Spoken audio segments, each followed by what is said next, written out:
Viva Ronaldo, Viva Ronaldo, running down the wing. Yeah, United sing, Viva Ronaldo. I just have to start the stream like that, guys. Have to get it out of the way because the biggest transfer in Man United history possibly just happened right now.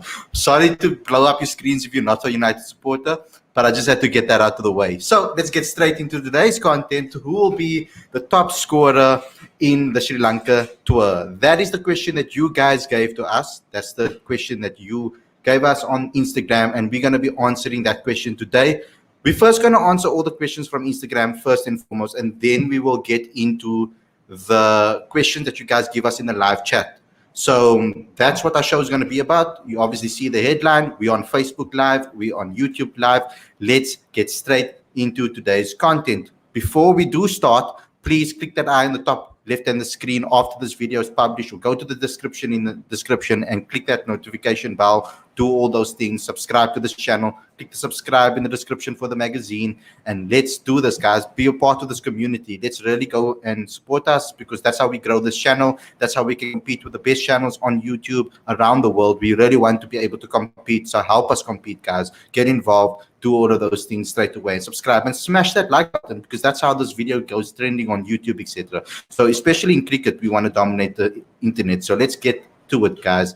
Thanks a lot for tuning in. Let's get straight into today's content.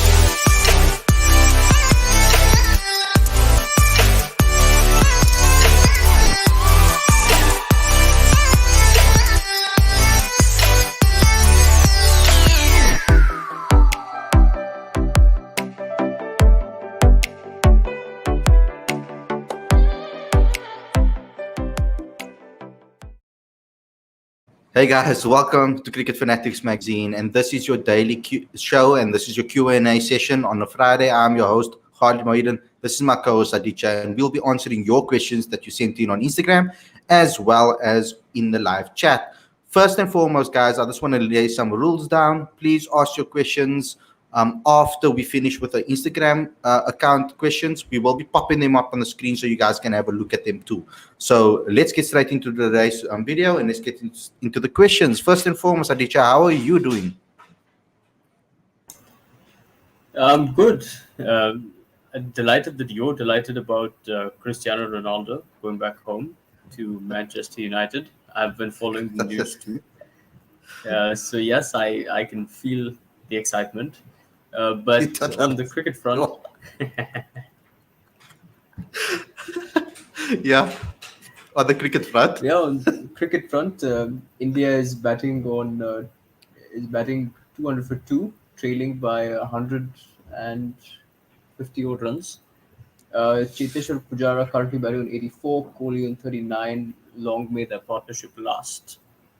Yeah, so safe to say probably Pujara's on a better the entire series. That guy's gonna probably stick. Inshallah. Inshallah. Cool. So let's get into today's questions. Quite interesting ones. I think they're pretty good ones all around. I think let's start with the one that is the main question, and that was obviously, what do you think? Who do you think they meant to say will be the top run scorer and wicket taker for the Proteas in Sri Lanka versus South Africa? So I'm going to go ahead first and answer this one. It depends what format, first and foremost. So you guys are asking a broad question, but I'm going to have to probably separate the two formats, because the guys that we see bat are not necessarily maybe going to bat in the T20s. For example, a guy like Yanaman Malan, I think he'll actually be the top run scorer in the ODIs, to be honest. That's my pick for in the ODIs. And from a wicket taker's point of view in the ODIs, Tabraiz Shamsi. I think the wickets will suit him with all the bowlers around him and stuff. I just think he's just been in incredible form. So I think that's the guy that will be my picks for that. For the T20s, I would say I would like it to be Quinton de Kock, but I have a sneaky feeling that Aiden Markram might do it, just because I want to see him get form into the World Cup, because Aiden Markram in good form and on a run is much more dangerous than a guy that is a little bit struggling with his form. So I would like to see Aiden Markram. So I'm just trying to paint the perfect scenario what I would like to see. Again, in the T20, I think once again it will probably be the Berets again. I think he'll continue his form over there as well. Either him or George Linda. I think they're going to be fighting for that two positions to get the most wickets in the T20 setup. Aditya, so who's your pick? In the ODIs, I think it would be Aiden Markram, top score, and maybe KG Rabada would be the leading wicket taker. And in the T20s, I think Temba Bavuma will be the highest run scorer, and the British Shamsi will be the leading wicket taker. Okay, excellent. Okay, I like to hear that. Let's go into the next question. Question number 2 was, who is the top 5 young talents in South Africa in the women's game? Now, I don't know, Aditya, if you've been keeping track on who the young cricketers are in the women's game. It's going to be a very difficult one for me to answer because I don't know everybody in the women's game that are young at the moment. But if I have to remember the WSL and I have to think about all the names, I would say, first and foremost, someone that never got the opportunity in the WSL, unfortunately, and someone that blew up on Twitter. This is obviously her brother that is talking to us over here, but I strongly believe that she has the ability to really take the world by storm when it comes to cricket in South Africa. She's so talented. Elandri Janse van Rensburg, I think she's excellent. I think she's someone that really needs to be in the mix. If I think about another person, I think I would have to say Nicoline. I think Nicoline Janse van Rensburg, they're not related, but they're both excellent players. I think she's another one that we really need to think about. I think think about more. If I have to just think about the list, I need to find my list of people.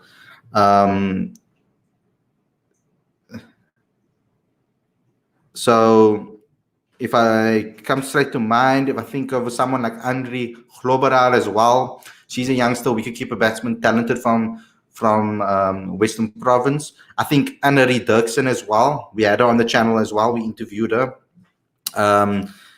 And then I think as well, let me give one more. I don't know how many I gave there. Did I give 4 there now, Aditya? I think I gave 4. I can't remember. And as well, I think Marie Marks as well. I think she's also very, very talented. We interviewed her, I think, at the WSL as well. She's so talented around as well. Very, very, very talented. Elise Marie Marks, just to get the full name right for you guys. So I think Ali Marie Marks, Nicoline Janse van Rensburg, as well as the other Jansen van Rensburg as well, which you mentioned. I think Elandri Janse van Rensburg. I think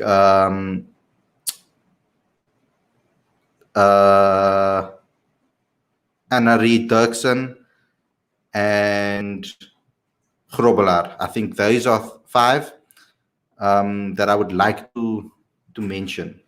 If I think of anybody else, I'll let you know. But Aditya, do you have any mentions or special mentions other than that? Laura Woodward. Yeah, well, I mean, I think they may be talking about, like, before. But talk about Laura. I would love to hear about Laura. What you have to say? Yeah, I think she's the youngest South African in men and women's cricket combined to be the fastest to 2,000 runs in ODI cricket. So obvious talent there, and it's a bright future for her. Yeah, I guess I can't name the top 5 young talents in the women's game in South Africa, unfortunately. Khalid would know better. Yeah. Because I mean, we've been doing a lot of research on this for a long time, so I think that's why we can give those names. I mean, I think Elandri Janse van Rensburg is just excellent. She I know you know about her because she went viral on the internet. Remember, with Sky Sports, and they actually put her a video on Sky Sports to show her technique. She was batting. So her brother was, I think, doing throwdowns for her, and she was having a ball over there. So that was very safe choices as well, as Dar Ali says in the comment section, because they are very very safe choices. I'm trying to think of more currently. But I don't know why they're not all springing to mind now. Uh, yeah, but anyway, you asked for a top five, so we gave you a top five. Let's go to question three. Do you think troubles outside the camp will lead to us underperforming in the World Cup? Aditya, go ahead and answer this one first, because we did cover this.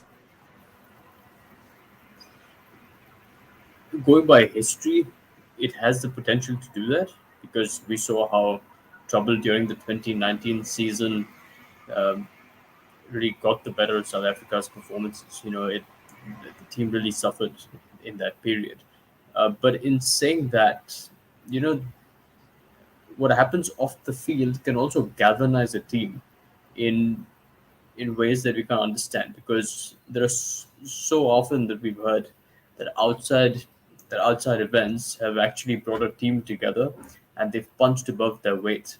So it could go either way, where a team's performance could just sort of fall away and be totally disastrous, as we've seen in the 2019 World Cup and the period after that. But at the same time, I feel like if Temba Bavuma is really going to assert his authority as captain, he has the potential to really bring the team together, and maybe they could pull off something special. You never know. Sorry, for the previous question as well, another name I want to mention is obviously Glenn Ladsman's daughter, Madison Landsman. We had her on the show before. Go have a look at what she had to say as well. I think she's also a very good one to look at, because I mean she was in the Super League and then Women's Super League as well, played very well as well there. And I agree with Atitya's points, because we spoke about this. I think it is going to affect him. Unfortunately, that is the way it is. And we spoke about it. We did a whole episode yesterday. So please go ahead and watch that episode to get our insight into how we think it will affect him. Okay, let's go into question 5. Why has Markram not been successful in ODI cricket? I think we've covered this one as well. I think it's the approach more. My point was that I think he gets caught up between playing a slower game and a quick game. I think his T20 game and his Test game is kind of confusing him a little bit, and he needs to maybe stick to a particular game plan that he can trust and not get confused, because there are some times where he comes out very aggressively, and then other times it is a little bit more cautious. So I think he's getting caught between the two in the middle. Aditya, you've said before that he should model his game plan around Rohit Sharma. Just for the guys that haven't watched that and haven't seen that, just give them an insight into what you think about that.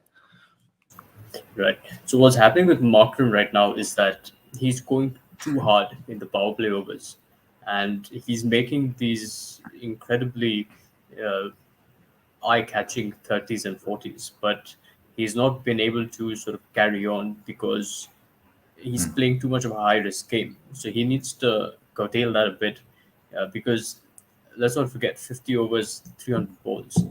So if he models himself around Rohit Sharma, because Rohit Sharma and Markram to me are similar players, and both have tremendous ball striking ability. So I think if Markram sort of just gets to a 50 of 60, for example, then he can accelerate after, because one thing is for sure, if Markram is batting for 2 hours, he's going to cross 100. There's no doubt about it. But Markram has to find a way to bat 2 hours.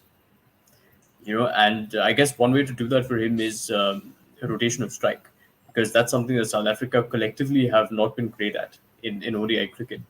We've been pulling off a lot of stats with respect to their dot ball percentage, and it's way above 55 to 60% of balls that South African teams play in ODI cricket are dot balls.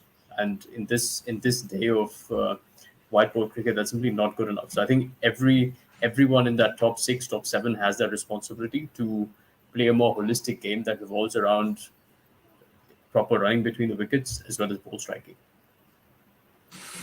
Okay, and let's go on to the next one. I think this is a bit of a controversial one. So it says, if Boucher and Smith was racist, they would have never made decisions on making Bavuma captain. So let me just, I don't know how to answer this necessarily because I don't think they're related. I don't think that the whole situation is related. So I think what we need to do is we need to look at this differently because I think the decision to pick Papuma as captain was because of his experience as a captain domestically and what he's done domestically.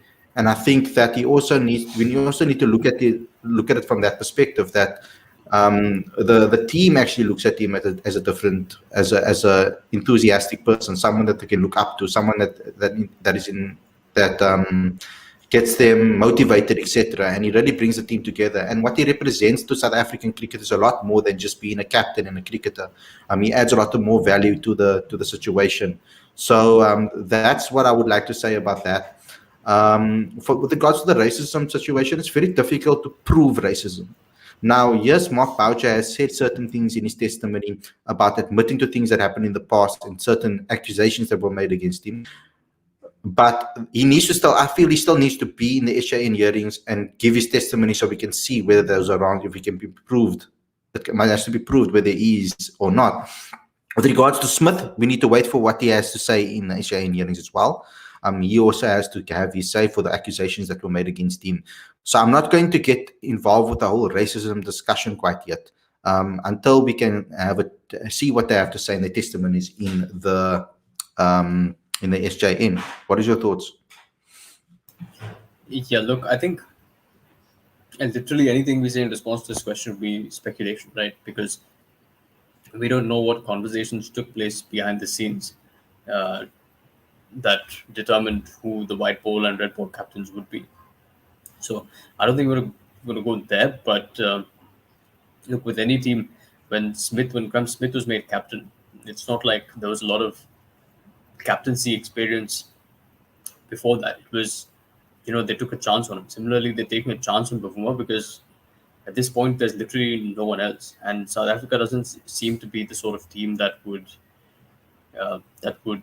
appoint a bowler as a captain, because otherwise Kakiso Rabada would probably be a candidate for that. But we don't know if he wants to be captain, and we don't know if Cricket South Africa are comfortable appointing a bowler as captain. So it's very hard to tell. Awesome. Now, the next one, I'm going to let you answer first, Aditya. It came in from Danisha Devnaran. Obviously, you all know her. She's a friend of the channel. She's been on many occasions. High performance women's coach, also under 19 coach, and all the other levels below Proteas. So I think excellent question from her. She says every player goes through many coaches, and every coach has a different way of coaching, and coaches speak in different languages. How does a player go around their game with clarity? She says, or how can coaches be better equipped to a player that has many opinions on one aspect? Remember, you're not always in the care of those players. So, Aditya, can you answer that question first for me?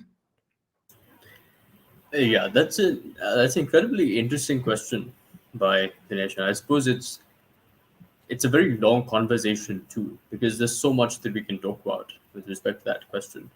Um, I think we should probably view it from the perspective of different stages in cricket, because at the international level, one would imagine that players are sort of equipped to coach themselves. The job of the coach, as Ravi Shastri says, is fine tuning. It's not coaching. But at the younger levels, it's important for coaches to instill the basics, of course, but also equip players with the skills to be able to understand their own games better. So, Dion Portes, Yes. for example, he has an eye for technique, so he can obviously teach technique, but at the same time, as he said in his interview, that Yeah. he wanted to help players develop their game plans, because AB de Villiers felt like he had a set game plan only when he turned 26. So his reflection there was that he wants to help players develop their game plans earlier. So at that Yeah. level, I suppose that would be the duty of a coach, the responsibility of a coach. But at the higher level, we also have to understand that coaches have their own USPs, right? There are certain coaches who prefer to do some things over others. For example, like Justin Langer is quite a technical coach in that sense. You know, he challenged Travis Head to ensure that he never got out in the nets. But Darren Lehman, on the other hand, is a different sort of coach. If there's a technical problem that a player might have, Darren Lehman just like just hit the ball out of the park. I don't care. Don't overthink it. So I think coaches are different like that. We also, Sachin Tendulkar, for example, in the 2003-2004 series against Australia, he was nicking the ball outside the off stump and getting out, but he didn't feel like he was batting badly. In that test in Sydney, 2004, he just decided he was never going to play a cover drive through the course of that innings, and he ended up scoring 241 not out. Now, John Wright, who was the Indian coach at the time, would never have given that as coaching advice, right? He wouldn't tell a player, don't play the cover drive at all, because that's not a solution. So that obviously came from Sachin. Yeah. So I suppose it's a little bit of both, but I think every coach also has his or her specialty.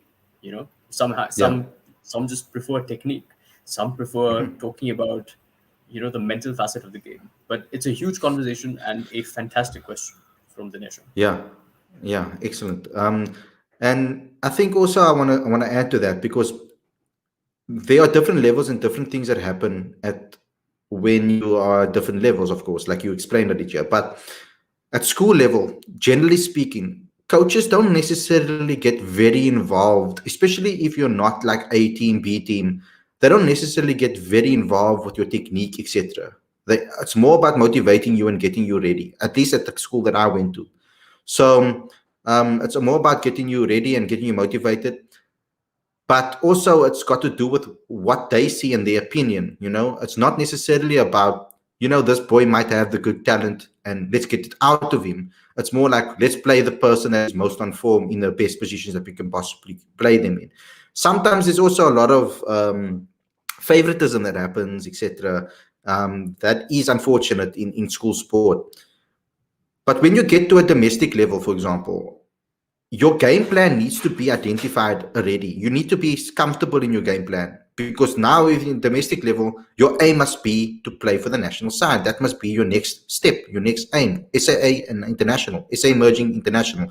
So by that time, your game plans are already set. So a coach's job at that point, I feel, is to assess what your game plan is and how you can fit into the style of cricket that you want to play, how you can fit into the rest of the side and help the rest of the side perform. So it's about complementing each other.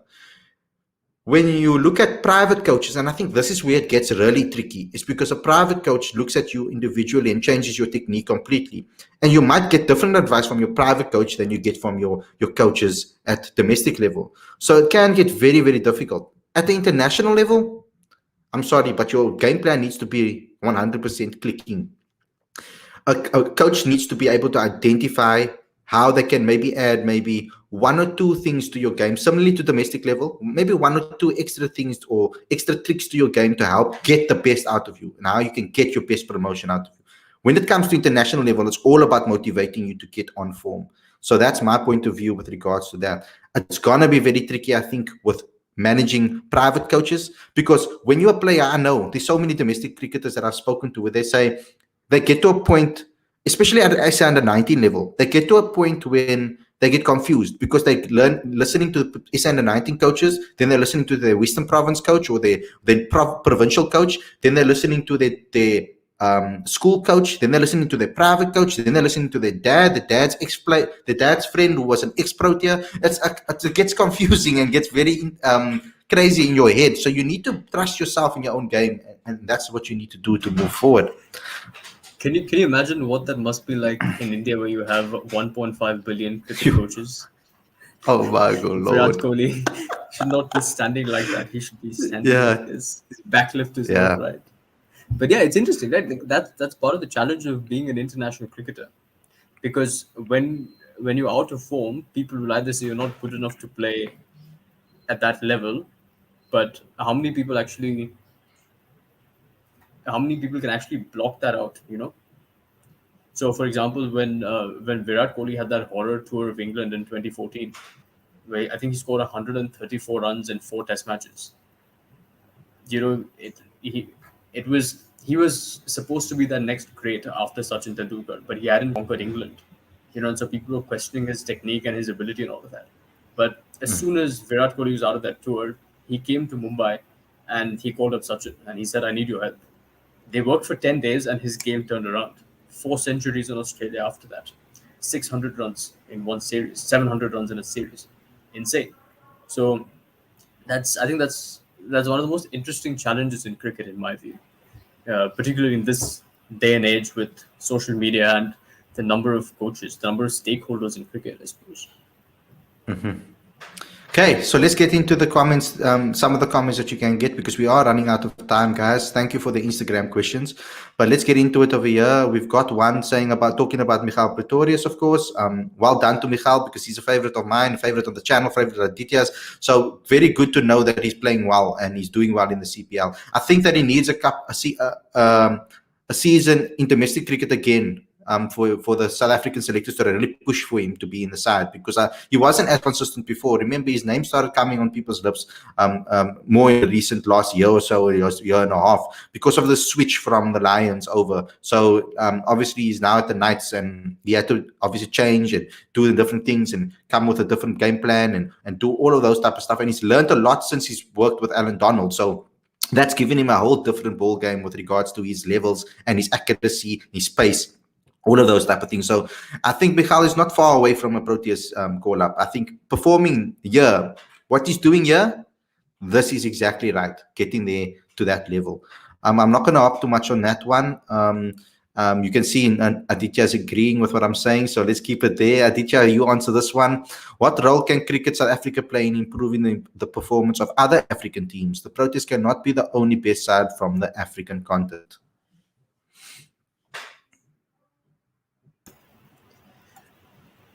That's a difficult question, because it's a question of governance, and how Cricket South Africa develops relationships with Namibia, Zimbabwe, Zambia, Nigeria, and Kenya, and all the cricket playing countries. Uganda, for example, I believe Shahid Afridi's cousin plays for Uganda. So it's I think it's more of a governance question.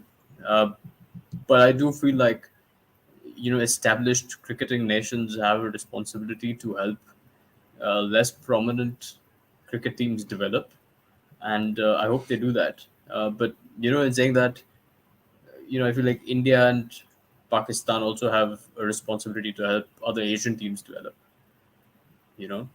And so yeah, I guess that's true. And England as a team has a responsibility to help European teams develop. I know India does quite a lot for Afghanistan, and they've given Lucknow as Afghanistan's home ground, because teams obviously can't play in Kabul. But yeah, I do feel like established cricketing countries have that responsibility to help grow the game and help other teams develop. Awesome. Okay, final question. What is your opinion on the potential inclusion of cricket in the Olympics?